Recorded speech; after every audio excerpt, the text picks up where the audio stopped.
Hi friends, it's Marty again here. Welcome to my tiny kitchen. Today I want to share with you something special. I made a double crusted after Thanksgiving turkey pot pie that I'd like to share with you, and hopefully you'll pick up some little tips and tricks that will help you with the next time you make a double crusted pot pie.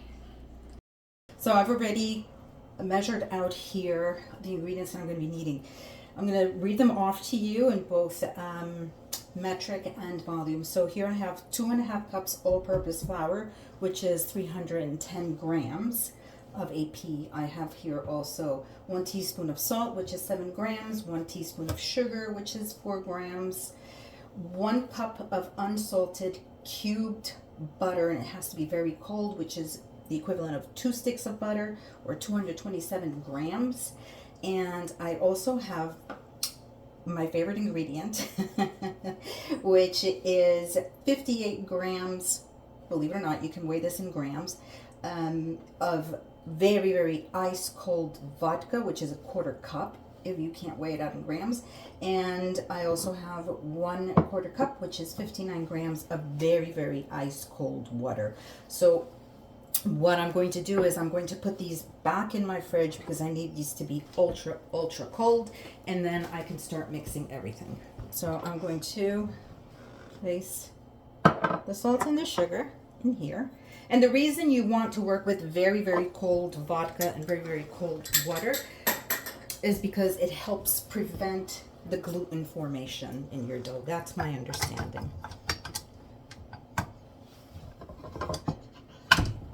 So I'm gonna mix this really well.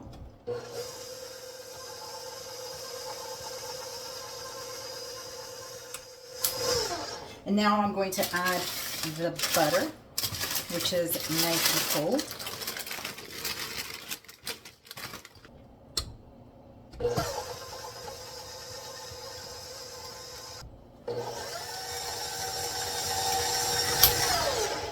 Okay, so I cut it now.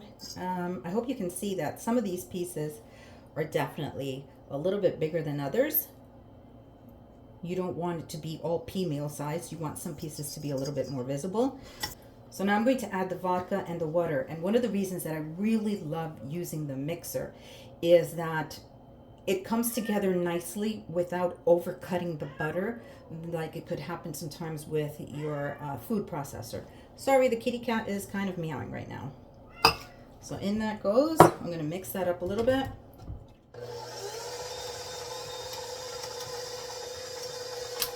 And now I'm going to add the water until I see it all come together. It should take the 1/4 cup. Sometimes it might take a little bit less, sometimes a little bit more, but we'll see. 1/4 cup.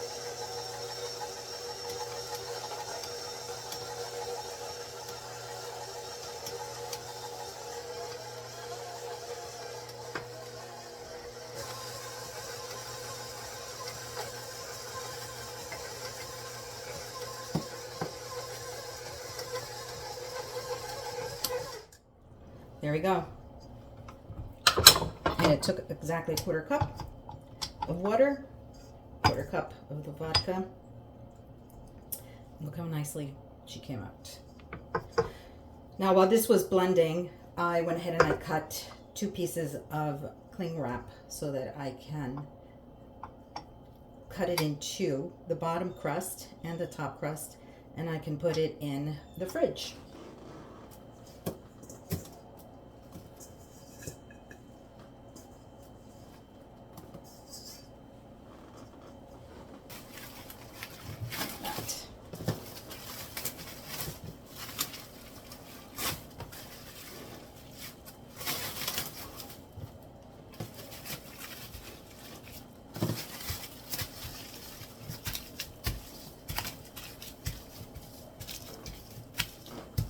And I always like to leave like 1/3 for the crust, for the top part. Don't need that much.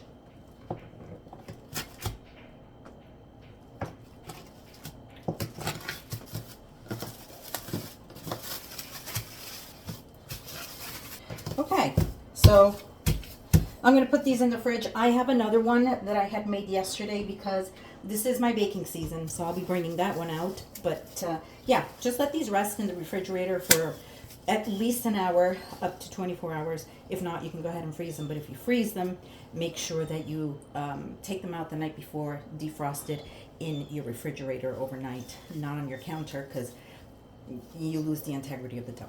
Okay, so I brought out my pie dough and it's been sitting on the counter for like about a good 25 minutes. It gives me an extra 5 minutes to go ahead and mix all the ingredients that I'm going to put inside of it. And then this way we can go ahead and do the crimping and all the kind of design or styling that we want to do on the pie, and then stuff it in the oven.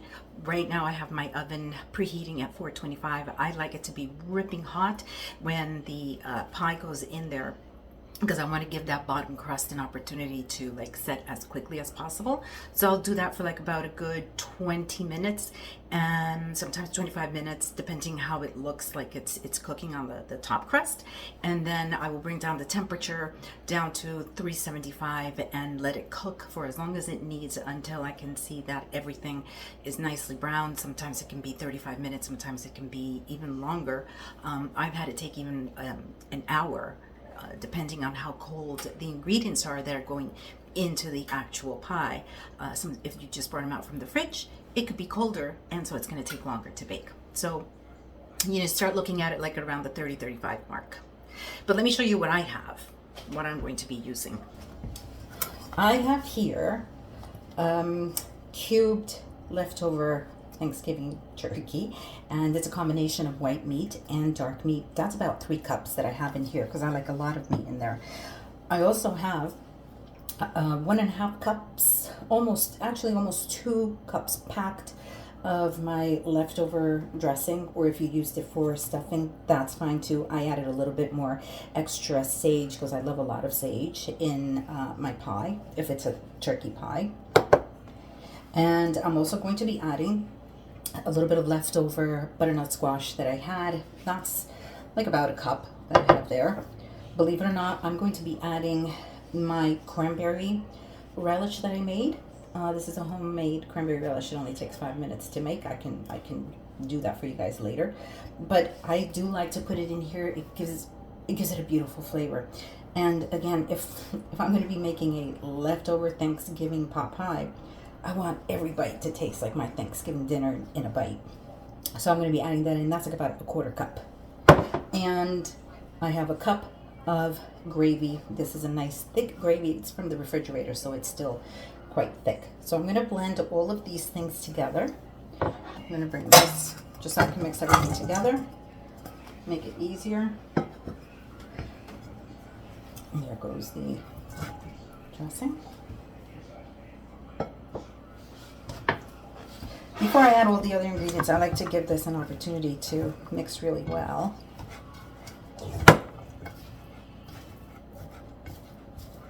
And again, you're going to add whatever you had left over from Thanksgiving. If you like Brussels sprouts and you had Brussels sprouts, which I often do if I have any left over, I'll go ahead and put that in here also. Pretty much anything. Whatever you had. Again, this is your Thanksgiving leftover pot pie. Oh, I'm going to bring over some black pepper.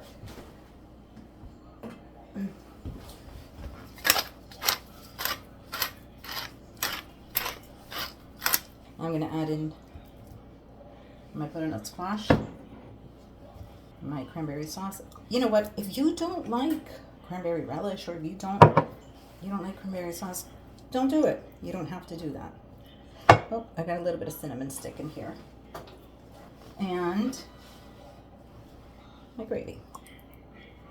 Now you don't want to add too much gravy at this point, because you know what, this is all going to produce quite a bit of juices, because again it's cooking in a double crusted pie, so it's going to create its own juices too, and we don't want things to get soggy. The gravy, I like to serve the gravy on the side to top off the pot pie. That's where it belongs. You can drench it as much as you want afterward, but not in here. But you do want some. Okay. I mean, look at that. Doesn't that look like pure autumn colors? It's Thanksgiving colors. And I'm going to get to rolling the dough.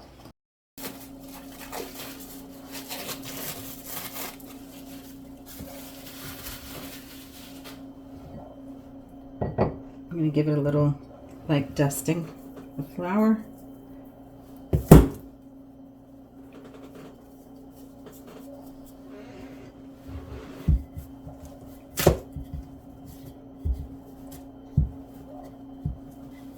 I hope you can see that the butter, you can still see the butter in there, which is exactly what you want.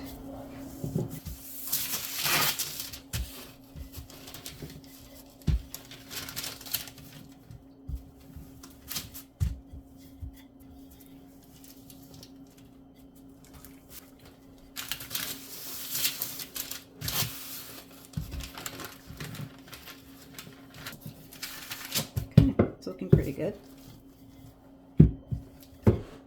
I'm going to bring over my pie dish.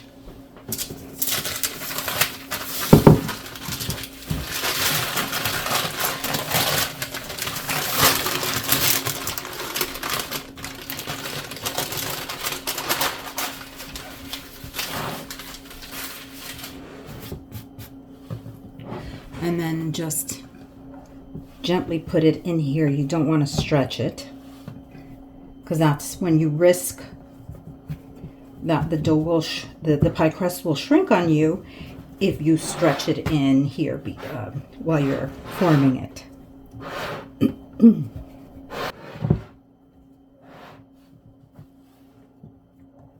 Okay, that looks pretty good. I'm gonna leave this overhang until I have filled up the pot pie before I go ahead and decide exactly where I'm going to cut, because I want to make sure that I have enough for the top layer also. I forgot I have to roll out the top crust, so I'm going to do that now.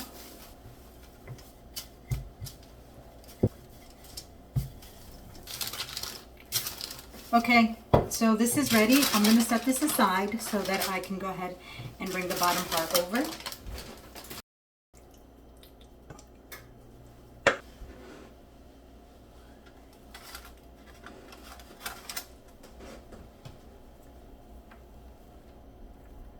I'm going to press the edges together to make sure I have a good seal. In some parts I might be a little shy.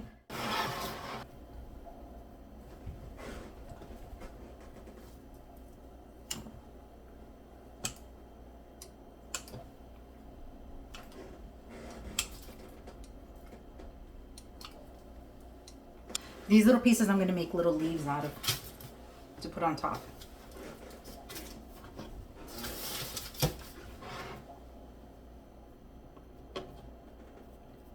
So I like to tuck them in.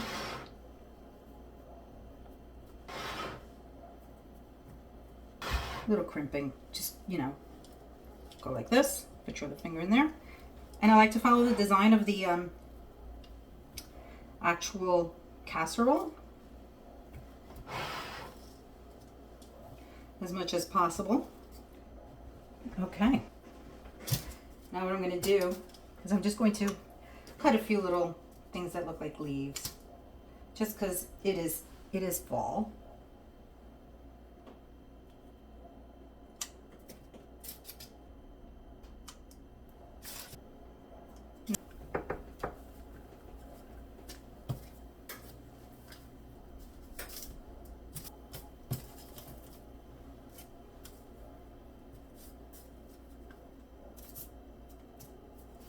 I think I'll stick with 4.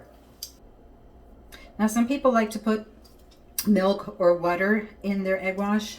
I like to put in just a tiny bit of oil because it helps everything get super crispy. We are going for the crispy here, aren't we? I'm talking just a touch.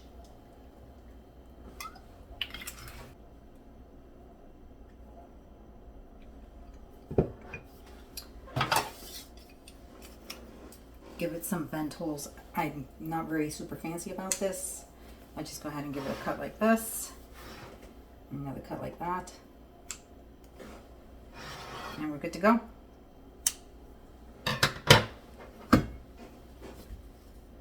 And just egg wash it everywhere.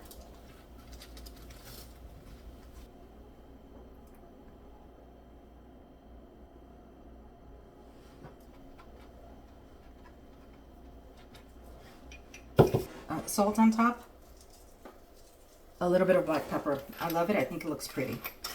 And it lets you know it's savory. You won't confuse this for pumpkin pie.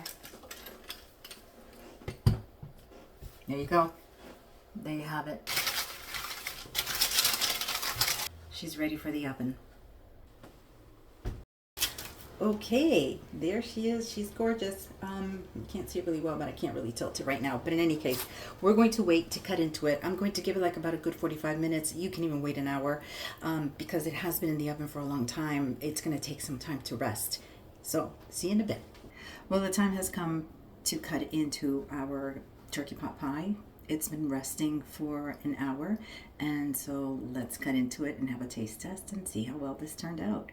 This is always an exciting time when you cut into a pie or when you cut into a bread because you're always hoping that everything works out. It should. Why not?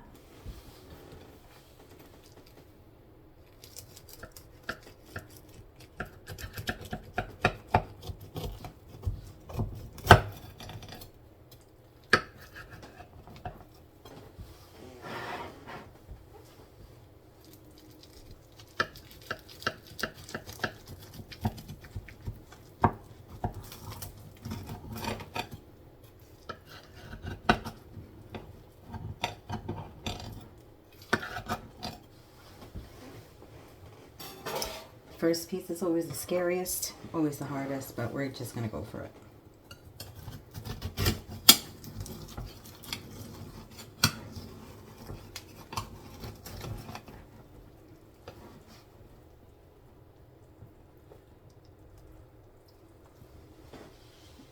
Look at her.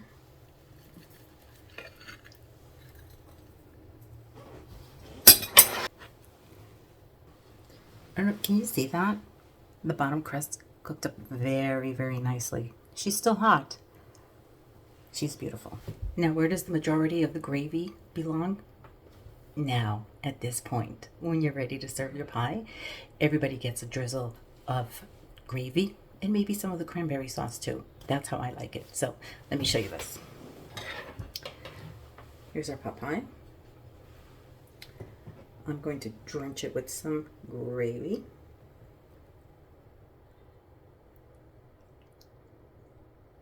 And I'm going to give it a little bit of extra cranberry relish because that's Thanksgiving for me. Anyway.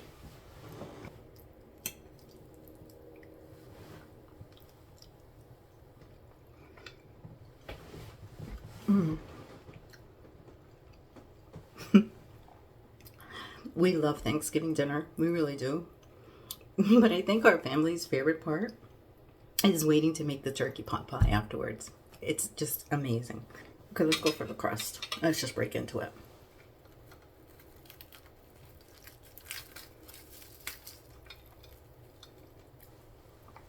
I'm making a mess of myself, but that's okay.